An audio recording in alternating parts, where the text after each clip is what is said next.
তত্ত্বাবধায়ক সরকার ব্যবস্থা সংক্রান্ত সংবিধানের ত্রয়োদশ সংশোধনী বাতিলের রায় পুনর্বিবেচনার জন্য সুপ্রিম কোর্টের আপিল বিভাগে রিভিউ শুনানি হয়েছে। পরবর্তী শুনানি হবে বুধবার। সকালে প্রধান বিচারপতি সৈয়দ রেফাত আহমেদের নেতৃত্বাধীন আপিল বিভাগের বেঞ্চে এই শুনানি হয়। রিভিউ আবেদনের পক্ষে শুনানি করেন সিনিয়র আইনজীবী জয়নুল আবেদিন, ব্যারিস্টার রুহুল কুদ্দুস কাজল ও আইনজীবী শিশির মনির। এর আগে গত ২১ আগস্ট তত্ত্বাবধায়ক সরকার ব্যবস্থা বাতিলের রায় রিভিউ চেয়ে করা আবেদন শুনানির জন্য ২৬ আগস্ট নির্ধারণ করেন আপিল বিভাগ।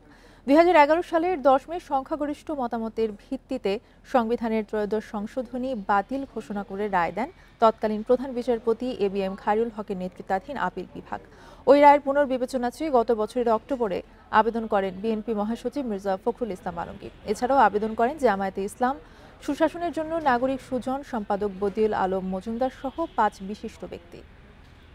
একইভাবে গণতন্ত্রকে যদি অবাধ, সুষ্ঠু, নিরপেক্ষ নির্বাচন থেকে আলাদা করে ফেলা হয় তাহলে এটি জীবিত থাকতে পারে না।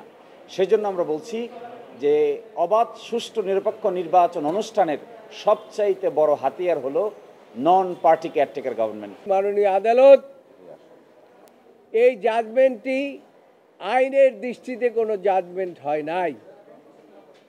যেহেতু আইনের দৃষ্টিতে কোনো জাজমেন্ট হয় নাই, কাজে এই জাজমেন্ট লিভ দেওয়ার কোনো প্রশ্নই আসে না।